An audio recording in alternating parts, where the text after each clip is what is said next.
BL Manga Explain in Hindi. Subscribe please. Hi hello. तो शुरू करते हैं एक्सप्लेनेशन। गलती हो जाए तो माफ़ करना, लेकिन सबसे पहले आप लोग सब्सक्राइब करें और सब्सक्राइब की नोटिफिकेशन को जो बेल आइकन होता है उसको दबाएं ताकि नोटिफिकेशन पहुंचे और ज़्यादा से ज़्यादा लोग तक पहुंचे और मेरे को रीच मिले। धन्यवाद और आपका भला करे भगवान। तो चलो शुरू करते हैं आज की स्टोरी। तो कहानी की शुरुआत वहीं से होती है जहाँ से छोड़ी गई थी। वो उसको घर से निकाल देता है। वो कहता है कि तुम जितना जिद्दी हो उससे ज़्यादा जिद्दी मैं हूँ, अब तुम देखना कि मैं क्या कर सकता हूँ। और वो बस वहीं बैठा रहता है कि तुम ही आओगे मुझे लेने, में अंदर नहीं आऊँगा। एंड ऐसे ऐसे करते करते वो बैठा रहता है। नेक्स्ट सीन में अपना ताई है जिन खुद आता है, हे युन जी चलो अंदर। तो कहता है तुम्हें कुछ चाहिए? हाँ मेरे को ग्रीन टी चाहिए। तो उसको वो बैठा देता है और उसके लिए ग्रीन टी तैयार करता है। और वो बोलता है तुम मुझसे झूठ क्यों बोल रहे हो, तुम जहाँ जाते हो मुझे बता कर जाया करो। और वो कहता है मैं बस कहीं नहीं गया, जो तुम्हारे को भड़का रहे हैं ना लोग उनसे दूर रहो, मेरे को लोग भड़का नहीं रहे, तुम बस झूठ बोल रहे हो। मैं झूठ नहीं बोल रहा। तो तुम चार्ली के साथ क्या कर रहे थे? अरे हम बस दोस्त थे और मैं उसको घर पे छोड़ने गया था और ना हमारे बीच में वो सब हुआ जो तुम सोच रहे हो। अच्छा तुम उसे झूठ नहीं बोल रहे ना। वो उसके बहुत करीब आ जाता है। वो इतना करीब आ जाता है कि अपना ताई है जिन उसकी एक भी नहीं सुनता और उसको उठा के अपने रूम पर ले जाता है। उसके बाद वो रूम पर अपनी लवी डबी मोमेंट शुरू करते हैं जिसके कारण उनको कुछ नहीं हो पाता। अब हम नेक्स्ट सीन पे देखते हैं कि वो किसी काम से मिलने जा रहा होता है कि वो किसी को फ़ोन करके पूछता है क्या तुम तैयार हो, आज उनकी बरसी है। यानी किसकी बरसी है और किसकी ग्रेव पे वो जा रहा है आगे चल के पता चल जाएगा। तो तुम्हें किसी बारे में पता चली उनका क्या हुआ था? और वो फ़ोन वाला बंदा कहता है कि नहीं बस वो कभी कभी आता था लेकिन अब तो उसने आना मना कर दिया। वो कहता है लिन अपनी माँ की ग्रेव पे क्यों नहीं जाता, तो जाना चाहिए उसको। एंड वो बहुत बोलता है जो कॉल पे होता है शायद ये डायरेक्टर की वजह से हो सकता है। डायरेक्टर उसके पापा है, उनका पास्ट भयानक है लेकिन अपन कुछ नहीं कह सकते। वो कहता है थैंक यू, तुमने जो जानकारी दी वो बेहतर है लेकिन मैं अपनी तरफ से भी थोड़ी सी जिम्मेदारी लूँगा। और वो चला जाता है। नेक्स्ट सीन में हम देखते हैं कि अपना ताई है जिनकी हालत बहुत ख़राब है, वो जख्मी है और उसके पास पड़ा हुआ है, लेटा हुआ है और वो उससे मिन्नतें करता है कि मुझे ठीक करो। और अपना लीबी कहता है कि मेरा मन कर रहा है इसको मैं घूंसे से मारूं, यानी एक मुक्का दूँ, ये इसका ही सही इलाज है। बिना किसी ज़रूरत के, बिना किसी इंसाफ के और बिना किसी हीलर के ये चला कैसे गया, इसको तो मैं सबक सिखाऊंगा। एंड वो कहता है ताई लिन मुझे अपनी गोदी में रखो, मैं बस थोड़ा सा रेस्ट करना चाहता हूँ और मैं जब रेस्ट करूँगा तो यहाँ से ठीक होगा, बेहतर होके चला जाऊँगा। एंड वो कहता है ठीक है बनो मत ज़्यादा। एंड वो उसको आराम से लेटा के सुला देता है। एंड नेक्स्ट सीन में हम देखते हैं कि उसकी वॉच पे प्राइवेट मैसेज आया था। और नेक्स्ट सीन में हम देखते हैं कि वो एक टेलीपोर्टर के साथ मिलने जाता है। वो चुपका आता है, वो तई को बता के नहीं आता इसके बारे में। एंड टेलीपोर्टर कहता है जब आपका काम हो जाए तो मैं यहीं मिलूँगी आपको। वो अंदर जाता है किसी से मिलने। वो कहता है कि यही था, मुझे यही मिलना था ना, लेकिन वो अभी तक आया क्यों नहीं, मैं तो यहाँ आ गया। उसके सामने एक रेड हेयर बॉय लेटा हुआ था।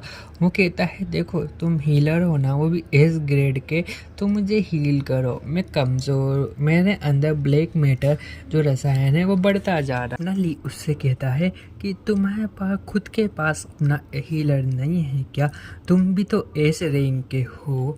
लेकिन वो कहता है कि हाँ मेरे को चाहिए हीलर, तो तुम मेरे पर्सनल हीलर बन जाओ, फ़ायदे में रहोगे। एंड वो उसको इग्नोर कर देता है उसकी बात को और अपना काम करता है, आई मीन हील करता है उसे। एंड वो कहता है कि देखो अपनी जो परसेंटाइल है, यानी दोनों की वॉच में जो परसेंटाइल है वो कितनी सेम है, तुम मेरे लिए बने हो, बिल्कुल मेरे लिए। वो उसकी तारीफ भी करता है तुम इतने सीधे इतने अच्छे इंसान हो और तुम उस जंगली के साथ क्यों लेते हो, तुम उसको छोड़िया, वो तुम्हारे लायक नहीं है, तुम्हें उसके बारे में कुछ नहीं पता, तुम उसके बारे में पता लगा। फिर आगे बात चलेगी।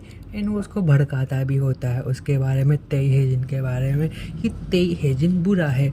अपने वक्त में तो उसको सब अच्छे लगते हैं, लेकिन जब सबसे काम निकल जाता है तो सबको फेंक देता है। लेकिन मैं वैसा नहीं हूँ, मैं तुम्हें हमेशा प्यार करूँगा, तुम मेरे साथ ही रुक जाओ, मुझे तुम्हारी ज़रूरत है और तुम्हें मेरी। हाँ, रेड हेयर बंदा अपने लिन को अपने बस में कर रहा होता है कि लिन तुम सिर्फ मेरे बन जाओ, लेकिन लिन कहता है नहीं, मैं जैसा हूँ हीलर हूँ, खुश हूँ, मुझे ज़रूरत नहीं है।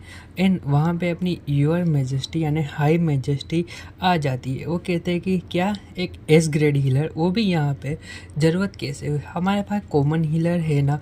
अपना लिन उसको ग्रीटिंग करता है अच्छे से, और फिर रेडर वो कहते हैं क्या हुआ, ये है तो ये यूं ही आया, मैंने बुलाया इसे।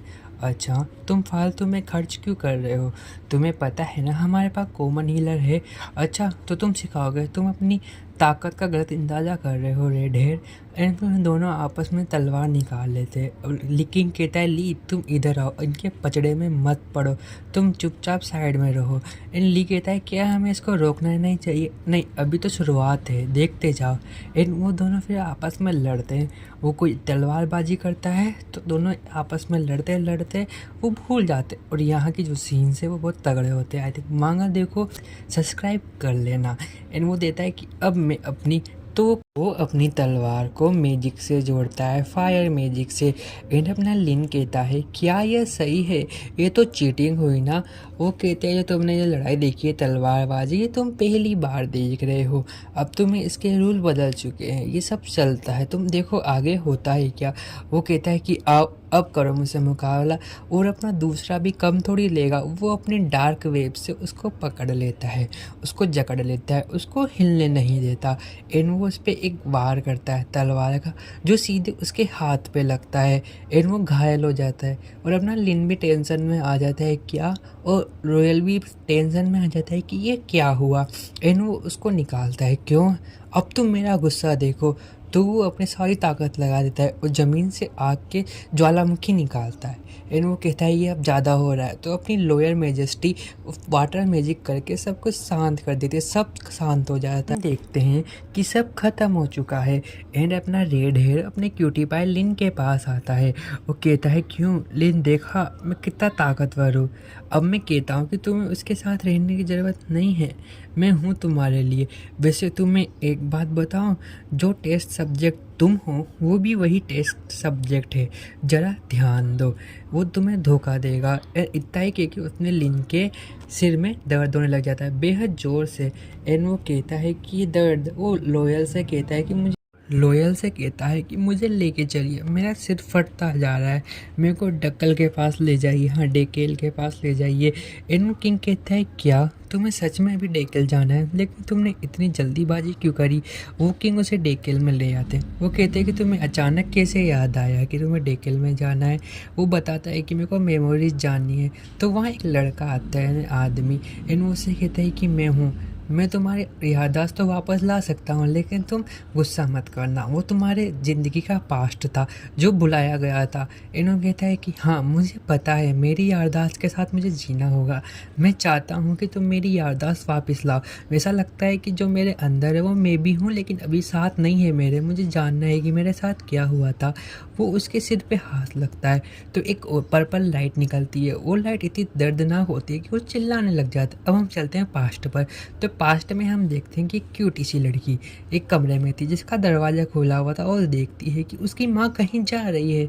तो वो माँ का पीछा करती है कि आवाज़ तो नहीं लगा सकती चुपके चुपके। वो कहती है कि माँ आप मेरे पापा से नफ़रत करती हो, लेकिन आप यहाँ चुपके चुपके कहाँ घूम रही हो। वो एक दरवाजे के पास कुछ ना करती है और एक दरवाज़ा खुल जाता है। उसकी माँ उसके अंदर चली जाती है। वो को कहती है क्या माँ आप अंदर चलेगी, मैं भी कुछ करूँगी। दरवाज़ा खुल जाता है इस बार भी। एंड वो अंदर देखती है तो एक लड़का जो ट्यूब में है, जिसके अंदर बहुत लिक्विड भरा हुआ है बहुत सारा। वो सोचती है कि यहाँ क्या है, क्यों है, उसे समझ में नहीं आता। तो ये मांगा होती है खत्म। तो प्लीज़ सब्सक्राइब करें। Bye bye.